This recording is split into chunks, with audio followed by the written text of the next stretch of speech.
Good evening. I call the City Council public hearing on February 18th, 2025 to order. Please stand for the Pledge of Allegiance. Councilor Carolian, will lead us. Yes, Your Honor. I Pledge allegiance to the flag of the United States of America and to the republic for which it stands, one nation, under God, indivisible, with liberty and justice for all. Thank you. You may be seated. Madam Clerk, roll call. Sure. Councillor DeJeuffoy is excused. Councillor Fitzpatrick? Here. Councillor Sullivan? Present. Councillor Horn? Present. Councillor Walker? Present. Councillor Herman? Present. Councillor Fontenot? Present. Councillor Turner? Present. Councillor Credo? Present. Councillor Richardson? Present. Deputy Mayor Hammond? Present. Councillor Carolian? Here. And Mayor Callahan. Present. We have a quorum. And 3, proposed acceptance of Hayes Hill Road as city-owned Class 5 roadway. It's open for public hearing. Anybody who wants to talk about Hayes Hill Road, please come up. Okay. Move on to 4, proposed payment in lieu of property taxes known as a pilot with G&M Solar. Anyone wants to come up and speak about that, come on up. Okay, none? Whoops, I'm sorry, come on up. Thank you. Susan Rice, 159 Rod Road. Is there any city staff that's available that could explain this a little further to the public? Thank you.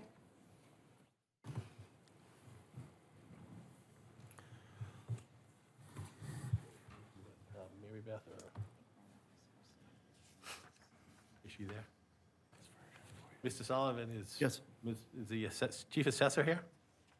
No, what is the, I'm sorry I was late. It's a quick overview of the pilot program for the solar project. I'm sorry. The pilot program for the solar project. Okay, sure. Just a I quick can, overview. the chief assessor is not here.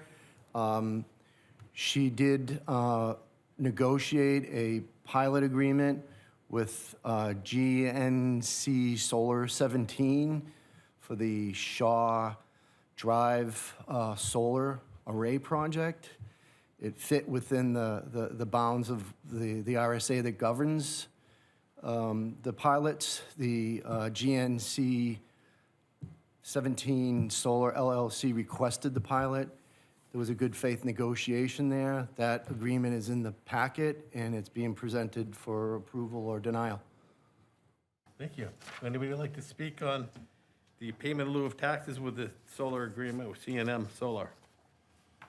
Anybody like to speak on that? Okay, we'll close the public hearing. Councilor Walker. What is a pilot for those that do not know what that acronym means? And what's it do? I'm sorry, it's payment in lieu of taxes.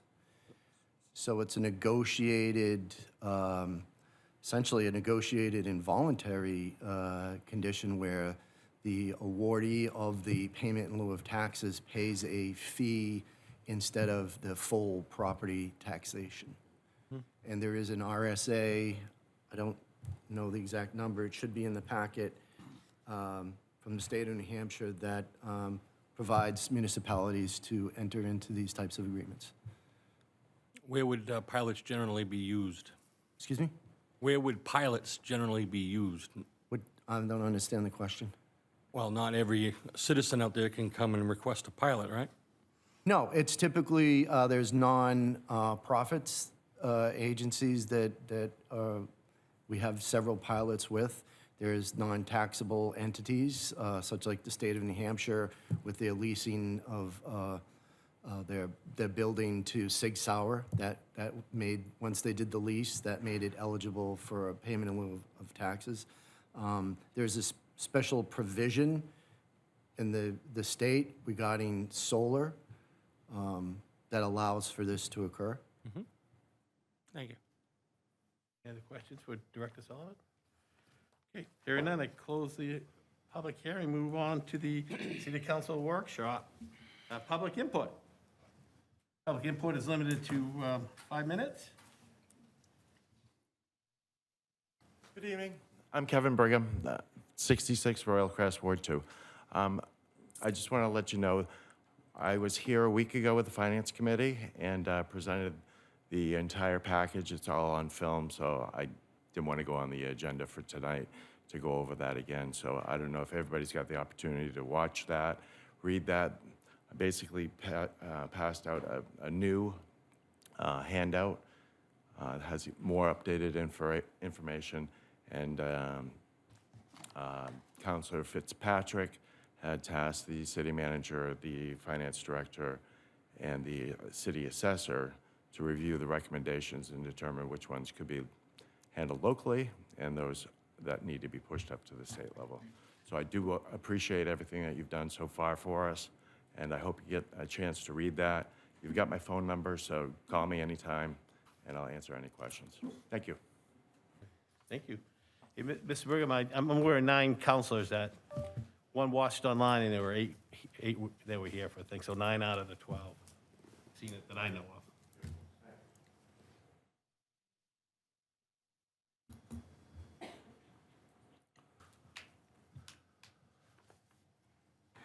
Susan Rice, 15910 Rod Road. We add words, we subtract words, we add words again. When was the last time each and every one of you city councilors reviewed your city council rules of order that you have adopted? Interesting. I know I'm not going to get an answer, but I'd like to read a portion of your rules to you. Section 4.7. And is there any way that we could get a light up here? It seems to be missing. And I do have an eye issue, so it does make it a little difficult to be able to read this. I think Greg's going to try to help you. Thanks, Greg. Your Honor, if I may, perhaps it would be helpful to re-explain the rules of order so they know that we're not supposed to reply to their statements. Yeah, it's all right. Okay. He knows. Section 4.7, public input at workshop or committee meetings.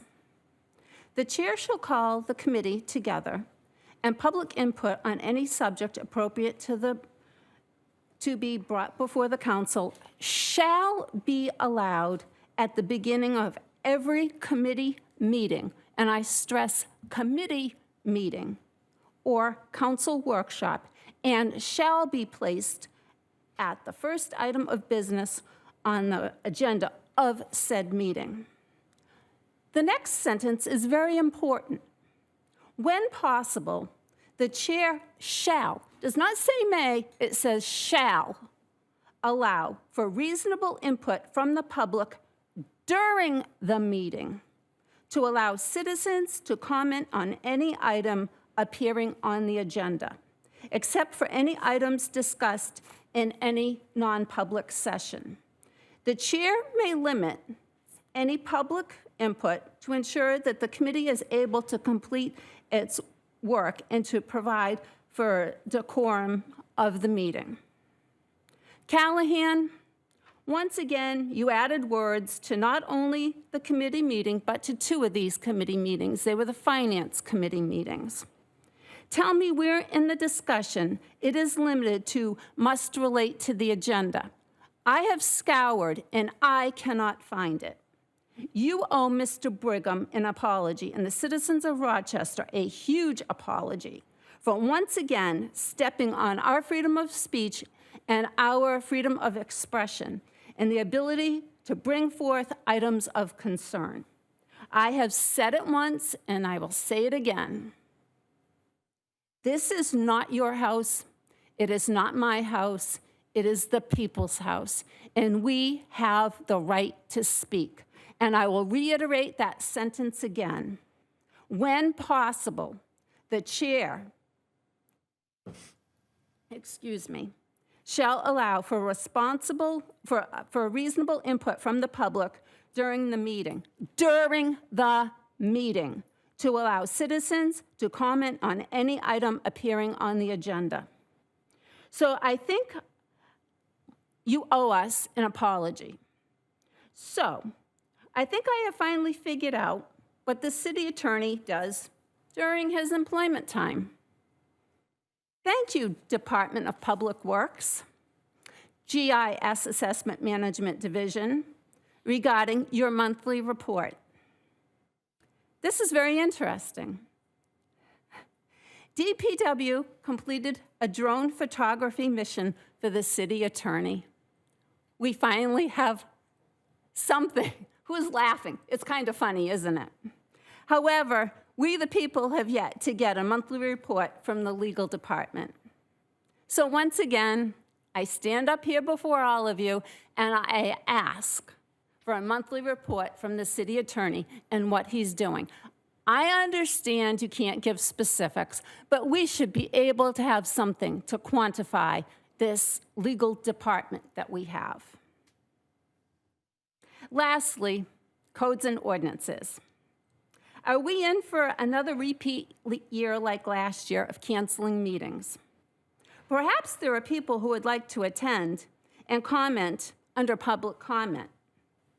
Or are you taking a page out of the mayor's personal handbook and limiting the required agenda item called public input? Curious minds would like to know. Thank you. Thank you. Oh, you don't need to thank me, Mayor. I don't need Your 5 minutes are up. I didn't get a gavel.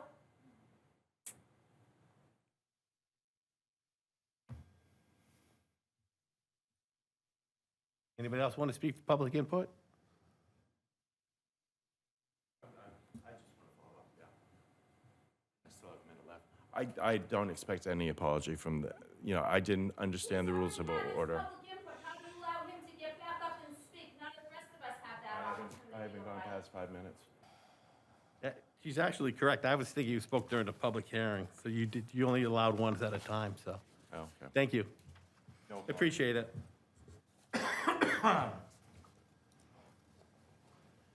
Anyone else, public input? Hearing none, moving on to communication from the city manager. Thank you, Your Honor. Good evening. The Cocheco River Management Plan Steering Committee invites the public to participate in a kickoff workshop this coming Saturday, February 22nd, from 10 a.m. to 12 p.m. at the Stratford Regional Planning Commission's office, which is located inside the James W. Foley Memorial Community Center at 150 Wakefield Street. This workshop provides an opportunity for community members to contribute their ideas, experiences, and insights about the river corridor, and public feedback gathered during this event will determine the focus of the plan. The steering committee was formed to assist the Cocheco River Local Advisory Committee and the Stratford Regional Planning Commission in developing a management plan for the Cocheco River corridor. The river, which flows through several New Hampshire communities in addition to Rochester, plays a vital role in our region's ecosystem and economy. Next, I wanted to make a brief announcement that we've opened the survey for the Community Development Block Grant Consolidated Plan for 2025 through 2030, which will be open until March 31st at 5 p.m. This survey can be found on the Community Development Division page of our website or on the Rochester Post, and both of which can be found through www.rochesternh.gov.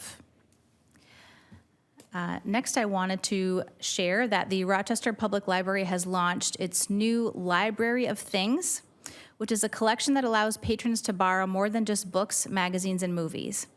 Currently, a dozen objects are now available for borrowing from the Library of Things, including a cornhole set, ukulele starter kit, karaoke machine, metal detector, home theater projector, and a telescope. The list of available things will expand based upon community interest and feedback as the program develops. Items from this collection will circulate for 1 week and will be eligible for one renewal as long as there are no holds on that item. To kick off the new service, the library is hosting a Library of Things petting zoo tonight from 5 p.m. to 7:30 p.m. in the community room. There, visitors can have the opportunity to explore the collection and learn how to borrow these items. And the last item I have for this evening is that last Friday, Congressman Chris Pappas visited Rochester and took some time at City Hall to hear about the many great things going on in the city and how he may continue to support the community.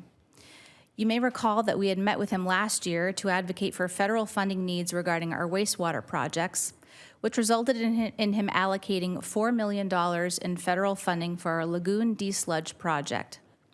Senator Shaheen had also included a lower amount of funding last year for that same lagoon project, and her appropriation is what ended up moving forward in the final budget process. Unfortunately, at the end of last year, Congress adopted a continuing resolution that sustained government funding at FY24 levels, which did not include FY25 projects like our lagoon project. Congressman Pappas indicated during our visit that he will continue to advocate for funding wherever possible for this project and our infrastructure, and will keep us updated on the process.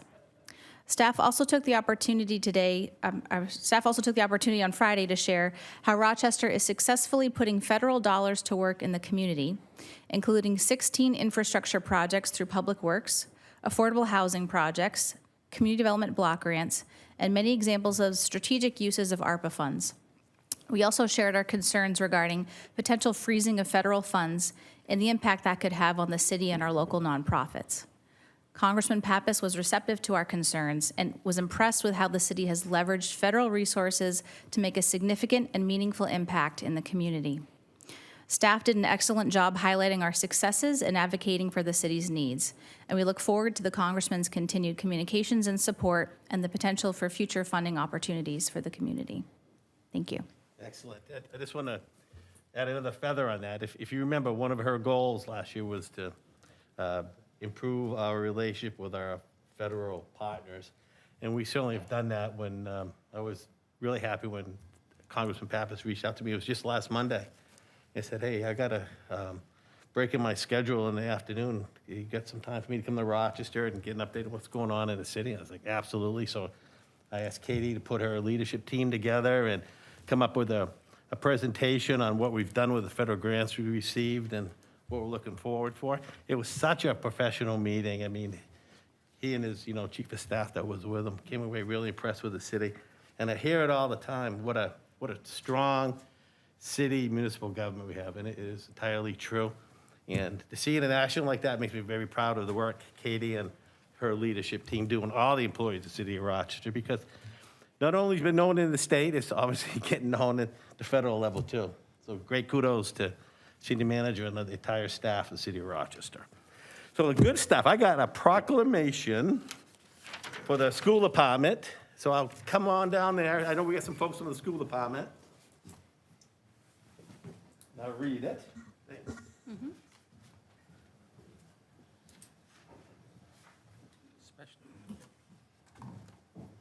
Talking to the mic, right, Rick? All right, I'm talking to the mic. Our, the Credo Vocational Center, also known as the CT, Critical Technical Education Center, does a tremendous amount of work, and it's run by the director here, Ms. Foley, and her team. And I know the governor recognizes the importance of the CTE programs in the state. If you looked at her if you listened to her budget presentation last Thursday, she's investing in these CTE programs because she sees the value of the entire state for economic development, keep our young people here in New Hampshire and so forth. And I'm telling you, I've said it before, that Michelle Foley does a phenomenal job. So I'm obviously very proud. I think it's, the 4th year I'm reading this. Yeah, I love it. I gotta put my glasses on. Whereas the month of February has been designated Career Technical Education Month by the Association of Career and Technical Education. And whereas Career and Technical Education offers students the opportunity to gain the academic, technical, and employability skills necessary for true career readiness. Whereas students in career and technical education programs participate in authentic, meaningful experiences that improve the quality of their education and increase their engagement and achievement. And whereas career and technical education provides students with career exploration opportunities earlier in their educational experience, which enables them to make informed and beneficial decisions about their academic coursework and pursue established programs of study and career pathways. And whereas leaders from the business and industry nationwide report increasing challenges related to addressing the skills gap and connecting qualified professionals with available careers in critical and growing CTA-related fields, including healthcare, energy, advanced manufacturing, cybersecurity, and information technology. And whereas Career and technical education prepares students for these and other fulfilling careers by offering integrated programs of study that link secondary and post-secondary education and lead to the attainment of industry-recognized credentials. And whereas career and technical education programs ensure that employees have access to a qualified and thriving workforce, ensuring America is a strong and competitive economy. Now, therefore, I, Mayor Paul Callahan, Mayor of the City of Rochester, New Hampshire, on behalf of the Rochester City Council, do hereby proclaim the month of February 2025 as Career Technical Month. Thank you very much. Now, I want to make sure we get this right. A lot of these students go into college, and they've got almost 2 years, right? Over 1 year of college already knocked off, don't they? Yep. Being a CT. Just step right up. Yep. Ms. Bryant? Yes, so thank you so much for this opportunity. We have Principal Roy here as well, and of course, our Assistant Superintendent, Dr. Bryant. We are thrilled to offer all of these opportunities for students, and I would love to come one day and talk a little bit more, but these students go off, they have industry-recognized credentials, they have early college opportunities where they could earn almost close to an associate's degree before they even go off to college. They have internships and so many other opportunities that allow these students to thrive and be successful, either going into career or going into post-secondary education. So I thank you for supporting us as always, and I look forward to possibly coming back and sharing more about what we do for our students. Thank you so much.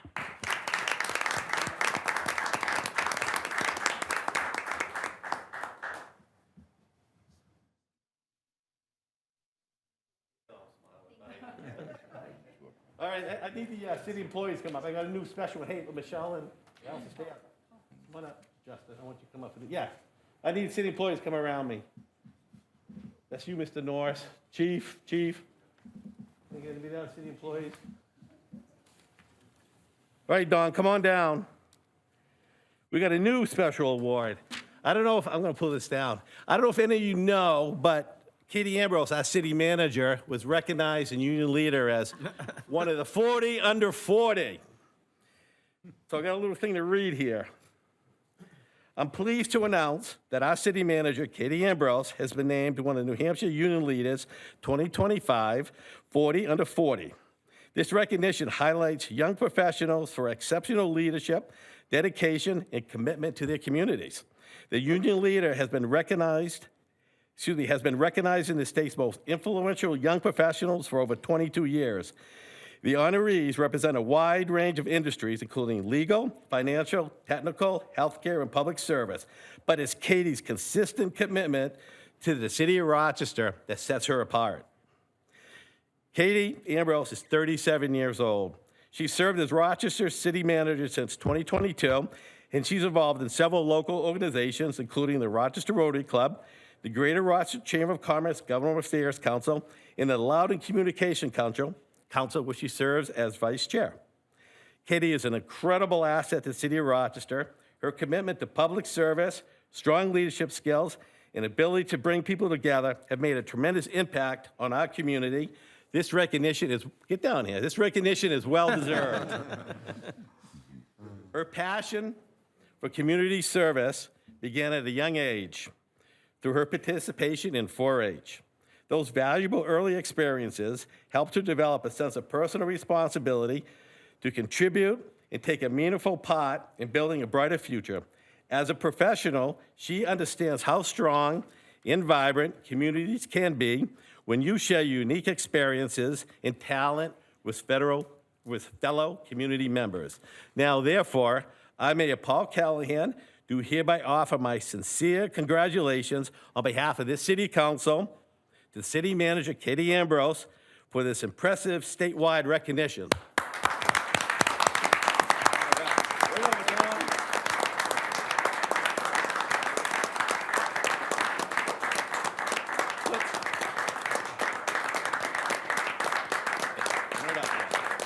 You're gonna say a few words. So what's really impressive with this is her leadership ability. This award was from her co-workers. Her workers here in the city of Rochester got together and put this together. You can't talk about leadership more than at that level. So impressed and so happy that you're here. I gotta give you a hug. You say a few words. Come on up. Wow, thank you very much. This is so nice. I didn't prepare anything because this is such a lovely surprise. You guys pulled it off very well. I'm impressed. Thank you. This is so lovely. I'll just be very quick and state that for me, the greatest honor with this award is that I was nominated, that somebody took the time out of their day to think about me and to submit this on my behalf. It means a lot to me. And also, my success is a shared success.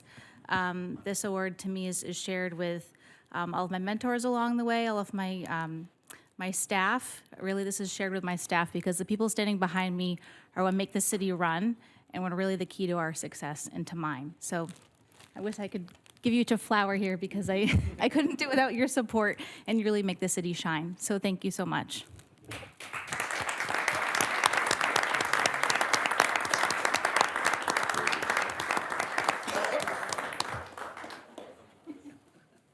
All right, well, good to see you all. They've gone perfect timing here.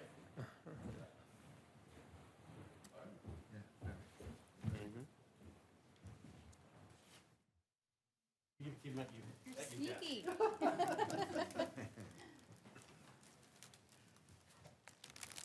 And most of you that were on the city council, I know Alex is not here, but when we hired Katie, Blaine Cox, who was a great city manager and a deputy city manager under Mr. Fitzpatrick when he was city manager, he said, Katie's going to do such a great job, you're going to forget me in 6 months. I said, no way, Blaine, no way, Blaine. We forgot him in 2. No, he didn't. Blaine was awesome. Dan knows, Blaine was awesome. You've done a great job. So Blaine, I hope you're listening to this. All right, that's it. Department reports. Any updates to city manager on department reports? We don't have any non-public? Okay, without any objection, I will adjourn the meeting. Y'all